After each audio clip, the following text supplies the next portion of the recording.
operatives are covertly present at the scene. They have blended in with the civilian population and are biding their time. In the meantime, a sharpshooter is concealed within an aged structure, poised to take a shot from afar. As the militant is on the verge of executing the journalist, the sniper takes a precise shot, hitting him squarely in the head. A band of ISIS militants are preparing to carry out the execution of a woman. This woman, a journalist, had been taken captive by ISIS due to her courageous efforts in reporting their horrific acts against innocent civilians. The militants intend to film her execution and broadcast it globally as a stern warning to others. However, unbeknownst to them, a team of 7 Turkish special forces. Swiftly following this, the rest of the special forces team incapacitate the remaining terrorists and manage to save the journalist. They confirm the demise of the terrorists and proceed to destroy the camera, ensuring no footage can be recovered. The girl they rescued, Seda, is a Turkish journalist who had been captured by ISIS while reporting at the Iraq-Turkey border. Since she is a Turkish citizen, that's why the government sent these elite forces to rescue her. Their mission is to clandestinely bring Seda back to Turkey. Seda questions why they chose to rescue her instead of focusing on the multitude of others in need. Bakir responds by emphasizing her status as a Turkish citizen,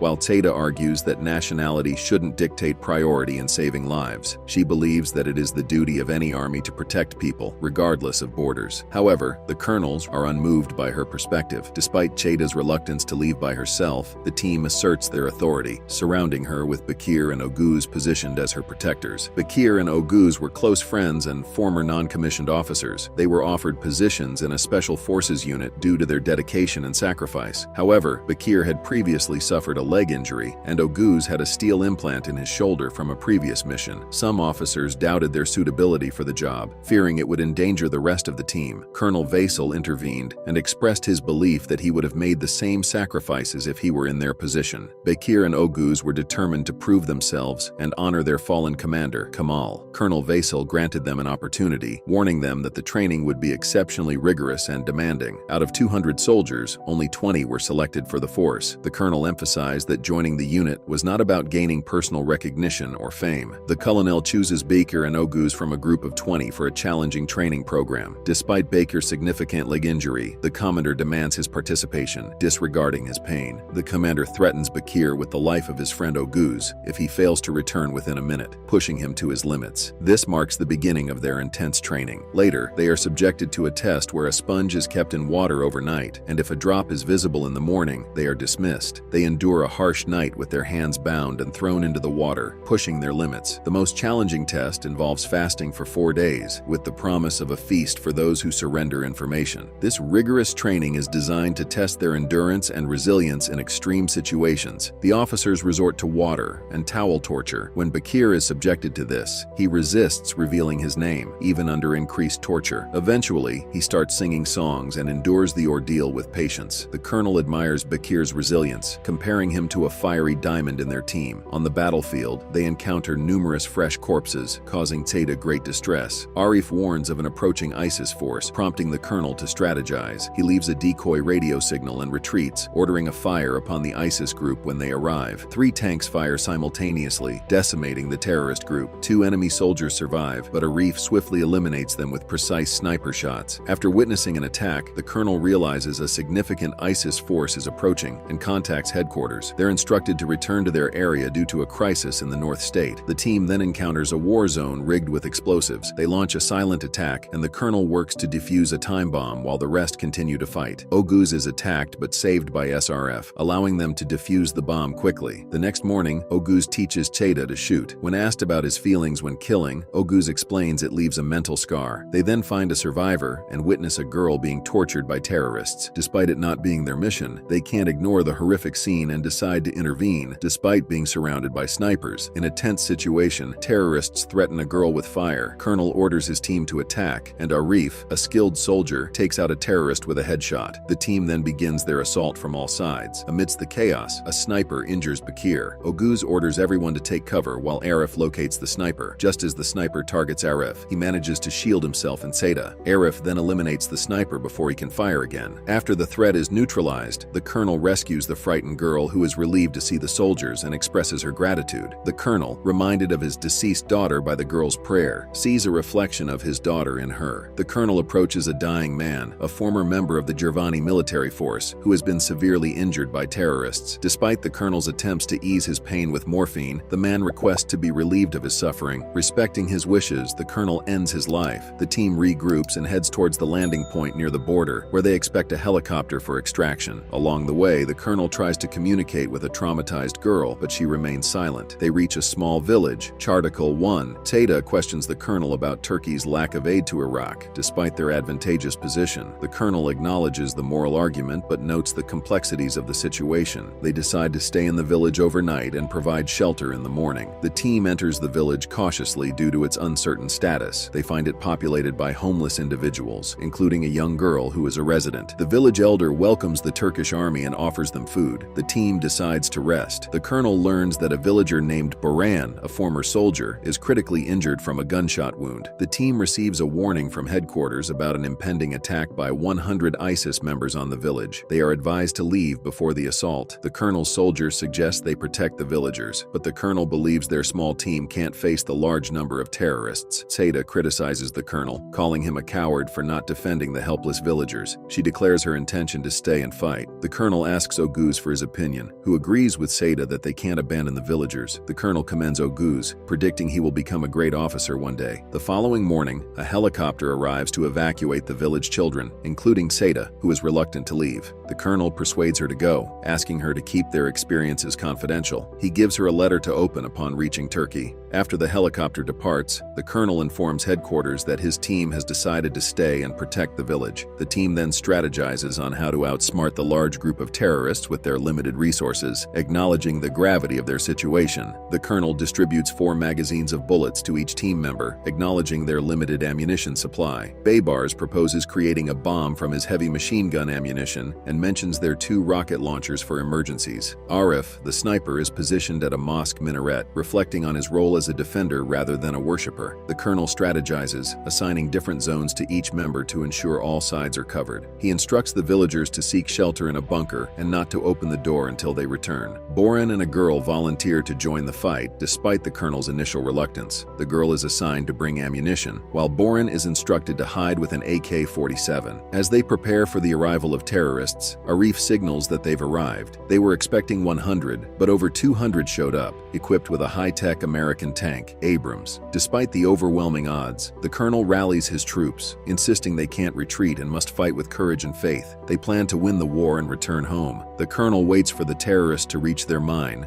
at which point he uses a remote to trigger an explosion, decimating the terrorist team. Arif is busy taking out snipers but misses a shot at the tank's driver. Meanwhile, the colonel and Oguz are fighting on the front line, but they can't halt the tank and are forced to retreat to the village. The Babers, armed with heavy machine guns, mow down anyone in their path. Boran tries to counter them with his AK-47, but his gun jams and he is attacked. Ashraf intervenes and saves him. As the tank enters the village, the colonel summons Baybars with a small rocket launcher. At this point, the girl arrives with additional ammunition and rocket launchers, braving a hail of bullets. Arif provides cover from above. The tank crew realizes the sniper in the mosque is causing significant damage, so they target and destroy the mosque. Oguz and Bakir manage to destroy the Abrams tank with a rocket launcher. Despite being injured, Arif continues to provide sniper cover. The colonel is pinned down, and Mustafa offers to provide cover, knowing it will cost him his life. He tells the colonel that he's willing to die for a hero, referring to the colonel. After bidding Mustafa farewell, the colonel witnesses Baybar skillfully deflecting a grenade attack from the enemy.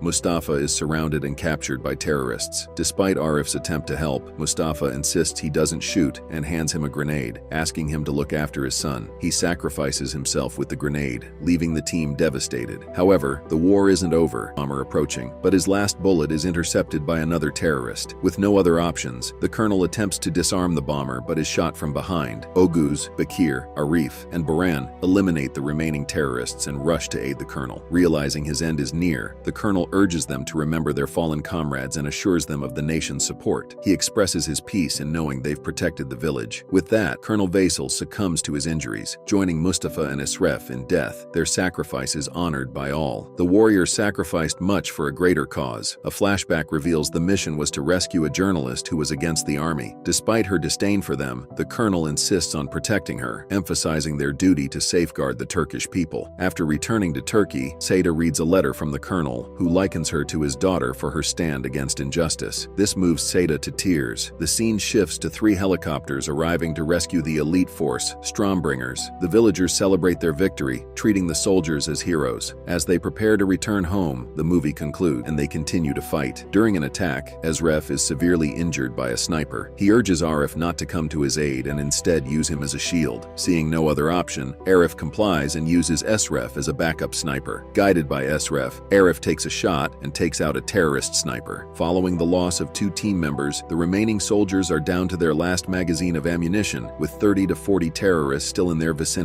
Despite the odds, they continue to fight. The colonel spots a suicide